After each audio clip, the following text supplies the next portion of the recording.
On se retrouve sur notre mini plateau Octobre Rose à l'occasion de la porte ouverte Octobre Rose organisée au CHR Orléans et on accueille le docteur Élise Champeau-Orange. Bonjour. Bonjour.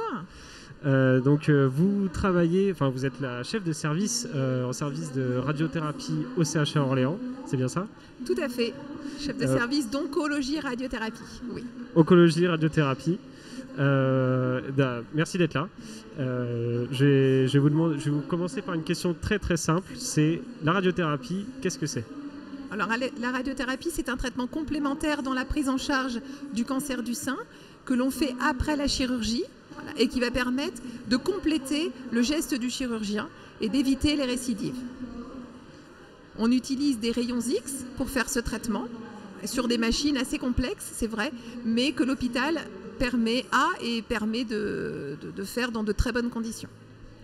Alors, j'ai une question tout de suite qui me vient à l'esprit, c'est est-ce que ça concerne tous les cancers du sein? C'est-à-dire, est-ce que toutes les patientes qui ont un cancer du sein passent par forcément l'étape radiothérapie? Alors, une grande majorité, c'est vrai, mais chaque cas est différent et on aura toujours des patientes qui n'auront pas de radiothérapie pour une certaine raison. Donc, on ne peut pas se dire, un tel en a eu, moi je veux en avoir, ou le nombre de séances et l'indication de radiothérapie est vraiment au cas par cas, mais dans une grande majorité des cas, les patientes bénéficieront d'une radiothérapie. Tout à fait. D'accord, donc vous nous parliez justement des rayons qui sont utilisés en radiothérapie. Donc évidemment, dans nos spectateurs, on n'a pas que des spécialistes justement en radiothérapie.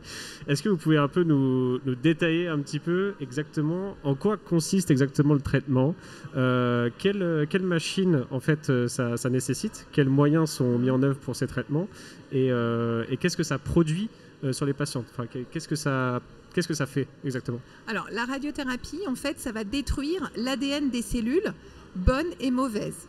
Et les cellules mauvaises, qui sont donc les cellules cancéreuses, n'ont pas le pouvoir de réparer leur ADN. Donc, par définition, quand elles auront besoin de se multiplier, elles vont mourir puisqu'elles n'auront pas pu se réparer. A contrario d'une cellule saine qui peut se trouver à côté d'une cellule cancéreuse, mais qui, elle, va bien voir qu'on lui a abîmé son patrimoine génétique et qui va avoir l'équipement, des couteaux, des ciseaux pour réparer les dommages qu'on aura faits. La patiente, elle, ne ressent absolument rien lors de la séance de radiothérapie. Elle va présenter quelques effets secondaires pendant le traitement. Au bout de 2-3 semaines, c'est le temps pour ces fameuses cellules saines de se réparer, d'utiliser ses couteaux et ses ciseaux. Et pendant ce temps-là, les patients ont quelques effets secondaires. Voilà.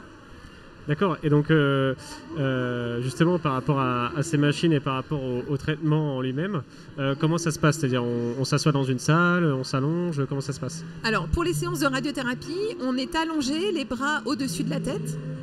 Ça dure une quinzaine de minutes, voilà. C'est donc parfaitement indolore, inodore, c'est pas invasif. Et qu'est-ce que je voulais vous dire? Et donc la patiente va s'installer, elle va se dénuder au-dessus, voilà, elle retire le haut et puis après la séance dure vraiment quelques minutes, voilà. Par contre, plus vous avez un matériel perfectionné, mieux c'est pour protéger et les tissus sains et pour bien viser la cible. Voilà. Super. Concernant aussi justement les innovations technologiques, parce que justement récemment en janvier, enfin récemment, je ne sais pas si c'est récemment, mais en tout cas en janvier de cette année, il y a eu une nouveauté sur le plateau technique de radiothérapie. Est-ce que vous pouvez nous en parler un petit peu? Tout à fait. Donc on a eu la chance de pouvoir upgrader notre plateau technique et ça rend service à toutes nos patientes qui sont traitées pour les cancers du sein. Effectivement, on a maintenant la possibilité d'asservir le traitement à la respiration. Et donc, pour le traitement des cancers du sein gauche, on protège davantage le cœur avec ce nouvel équipement. Voilà. Donc, c'est encore plus performant et c'est encore moins irradiant au niveau des tissus sains pour nos patientes. Ce n'est absolument pas invasif. Les patientes, elles n'auront pas en plus des piqûres, des injections, pas du tout. On est vraiment dans un cas en qualité et de soins et de vie pour la patiente, de confort. Le traitement, ça se fait en plusieurs séances et donc d'où l'intérêt. Tout à fait. Voilà. En fait, les radiothérapies, c'est minimum 25-30 séances à chaque fois. Et c'est l'accumulation de doses qui va créer ces dommages sur l'ADN, sur le patrimoine génétique des cellules. Donc c'est vrai qu'on commence à avoir des effets secondaires au bout de la 2e, 3e semaine, quand on a commencé à abîmer quand même le patrimoine génétique. Voilà. Donc c'est important d'en créer le moins possible sur les tissus sains et d'en créer le maximum sur les tissus cancéreux. Voilà. Super, je vous remercie, docteur Champeau-Orange, pour cette petite interview. Merci De vraiment. rien, merci à vous. Et du coup, je vous souhaite une bonne fin de journée. Profitez bien de l'événement. Merci beaucoup, merci à vous.